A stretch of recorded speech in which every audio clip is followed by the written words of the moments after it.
હોસ્ટેલમાં વિદેશી વિદ્યાર્થીઓ પર થયેલી હુમલાની ઘટના બાદ ગુજરાત યુનિવર્સિટી એક્શનમાં આવી વિદેશી વિદ્યાર્થીઓને અલગ હોસ્ટેલમાં ખસેડ્યા બાદ હવે યુનિવર્સિટીએ કેટલાક વિદેશી વિદ્યાર્થીઓને અભ્યાસક્રમ પૂર્ણ કરવાની સૂચના આપી છે।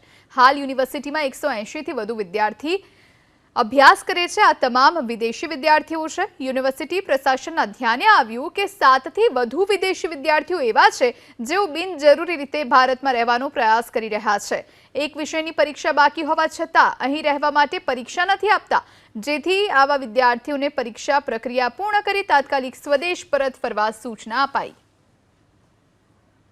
કોઈના એક પેપર બાકી હોય, કોઈને ખાલી ટ્રાન્સક્રિપ્ટ બાકી હોય, કોઈને કોઈ કાગળ ઉપર કોઈ સ્ટેમ્પિંગ બાકી હોય, એવા એડમિનિસ્ટ્રેટિવ કારણોસર પણ આ સ્ટુડન્ટ્સ હોસ્ટેલમાં જ રહેતા હતા।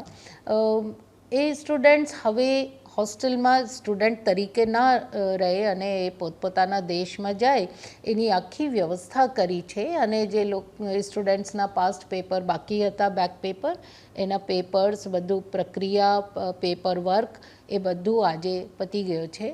એ સ્ટુડન્ટ સેફલી એમના દેશ જઈ શકે એ વ્યવસ્થા કરી છે, કારણ કે આ બેસિકલી યુનિવર્સિટીના સ્ટુડન્ટ્સ ના કહેવાય।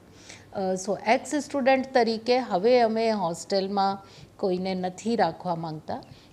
એની જાણ પણ અમે જે તે દેશના કન્સ્યુલેટને પ્રોપરલી કરી છે, એમની હાજરીમાં પણ વાત થઈ છે અને અમને સંતોષ છે કે કન્સ્યુલેટ પણ અમારી સાથે છે અને એમને પણ આવા વિદ્યાર્થીઓને તાકીદ કરી છે કે અઠવાડિયામાં એ લોકો હોસ્ટેલ ખાલી